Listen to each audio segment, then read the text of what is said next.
So this is going to be a video tutorial on using WebShare Cloud. What you first want to do on either a tablet or on a computer is open up a browser, and you want to navigate to americas.websharecloud.com. Go ahead and hit enter.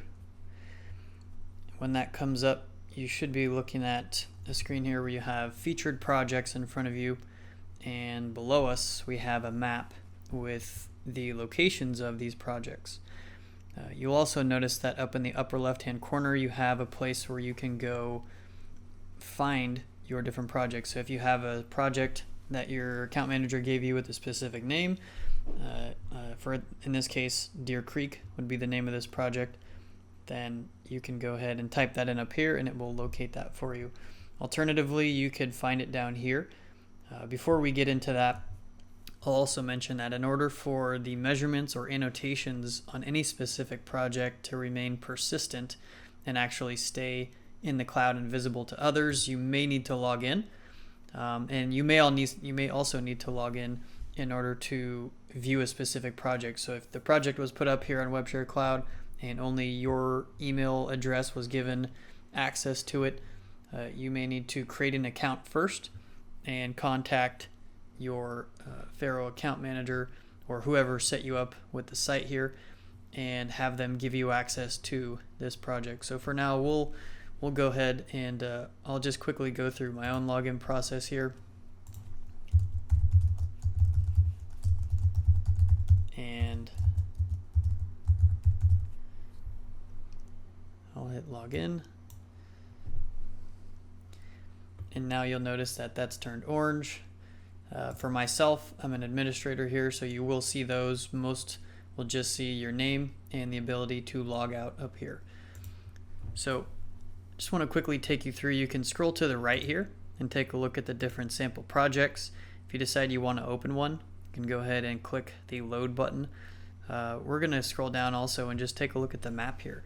So if you use your mouse wheel or these buttons over here to zoom in, you'll notice that as you get closer, these areas, this number, the number 6, represents how many projects are in this geographic location. 11 is how many we have over here in California.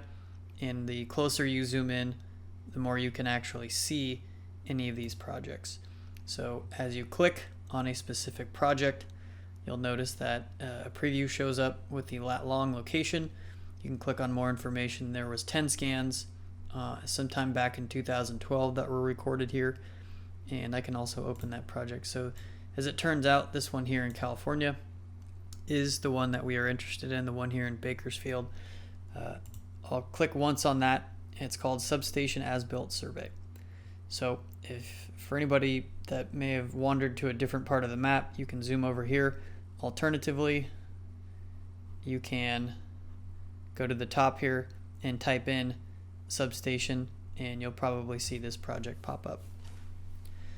So if I come over here and click the yellow load button, that's going to open up this project in a top view mode. So what we're going to be looking at here is the sort of a plan view of the data set from the top down. You have an elevation map that's showing you so each one of these colors, purple, red, and so forth, represents a different elevation. You can see what direction north is, and if you click on one of these, you'll get a preview of what is at that location. So you can get some more information in the properties of that.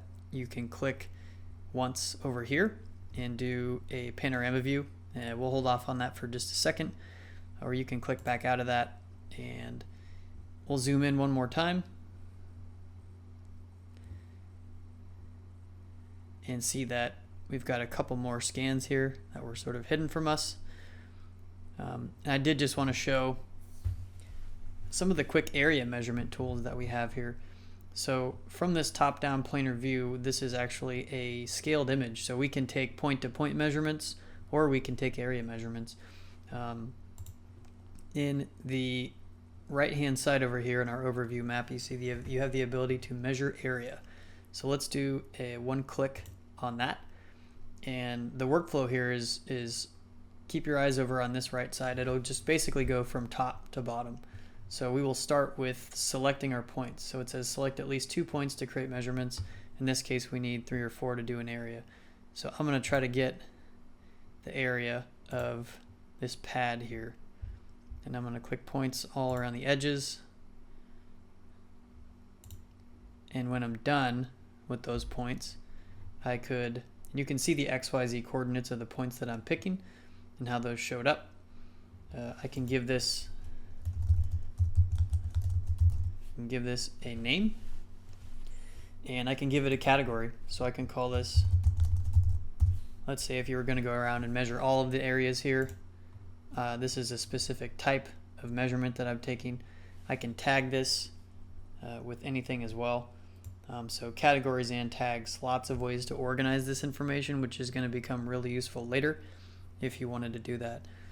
For now, we're just going to go down and hit OK. And you can see that we have 70.903 feet squared. If I click on that one time, you'll notice these different options shows up. I can share this with another project stakeholder.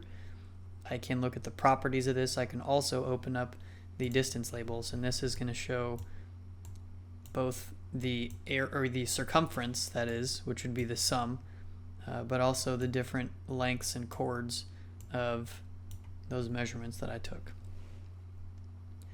So pretty useful, pretty interesting. You could do something similar if you wanted to do a measured distance, and we'll do something a little bit that might be tougher to do with your average tape measure, which is, let's say, to get a distance between these two lines right here. So I'll say measure distance, and I will select my points from here to here, and I'll simply call it length. I don't need to give it a category if I don't want to. I can simply hit OK, and it's going to give me that straight line distance, roughly 74 feet.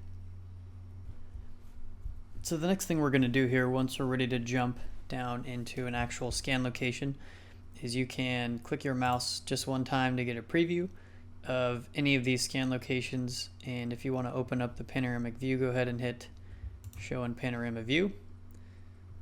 And this will immediately jump us into the panoramic view.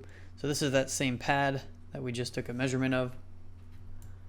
And you can see the detail that the scan is picking up here as far as the insulators, the steel structure that's holding everything up here. Instances like this, a really useful tool in SCENE WebShare Cloud is we give the user the ability to toggle between the camera and the actual measurement data. So down here in the lower left corner, you'll notice that there's a toggle switch here, which you can click, and we will go from the camera, which is the color data, to the actual measurement data. So the raw information is all still there. And again, when it comes to dark or really bright areas, can be really useful just using that measurement data. And we can still measure off this. So if we want to get a quick dimension just to see what sort of the ends of this piece of steel look like in terms of a length, click on one end, click on another, and I can hit OK. So nearly 12 feet in length. And these measurements will be persistent with anybody else that opens up this project anywhere in the world now will be able to see this information. Another really interesting and I think really useful tool, if you have some information on this box here, we'll go back to the color mode,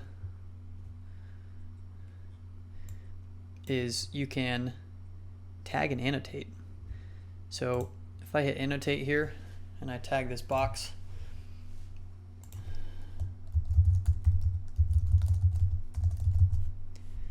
I can actually add links. So if I say I want to link this to an external site, if you have a file sharing program like Box.com, Dropbox, Google Drive, any of these external cloud-based programs, you can link a file, a PDF document, an external image, a instruction manual. Any of those things can be tagged directly to the point cloud inside of WebShare Cloud here.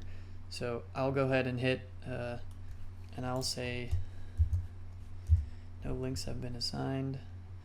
Oh, you know what, looks like down here is where I would want to do that. So we'll give it this link and we'll hit add. And I'm also going to tag this with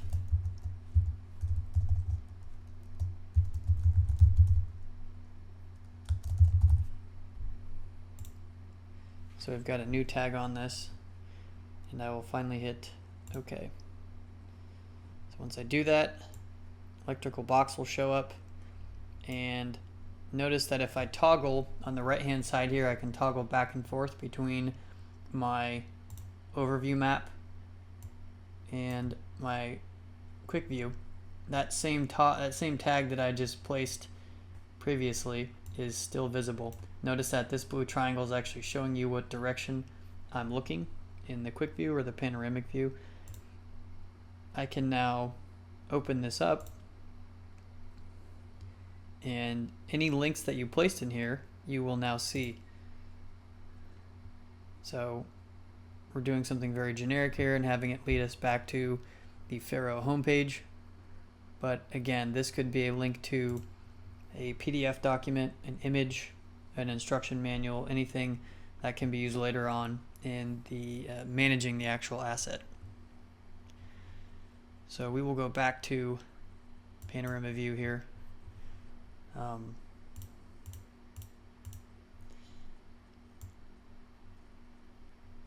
And just quickly take a look at one last thing to give you a feel for moving from scan position to scan position. You can do that right within the panoramic view. I can simply click and zoom to that next panoramic image and continue taking measurements.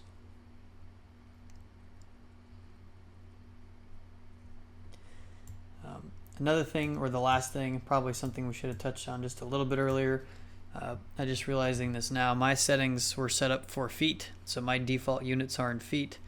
I do believe that if you are to create a profile and log in, you'll have the opportunity to edit your profile and change your settings so that you are actually in feet. So if you go to settings over here and you go to my account, you'll notice that your units can be set to feet and feet squared. So those measurements that you take can all be in English units or metric units. That's pretty much it for WebShare Cloud. If you have other questions, go ahead and get back in touch with your account manager, and I'm sure he'll be happy to answer them for you.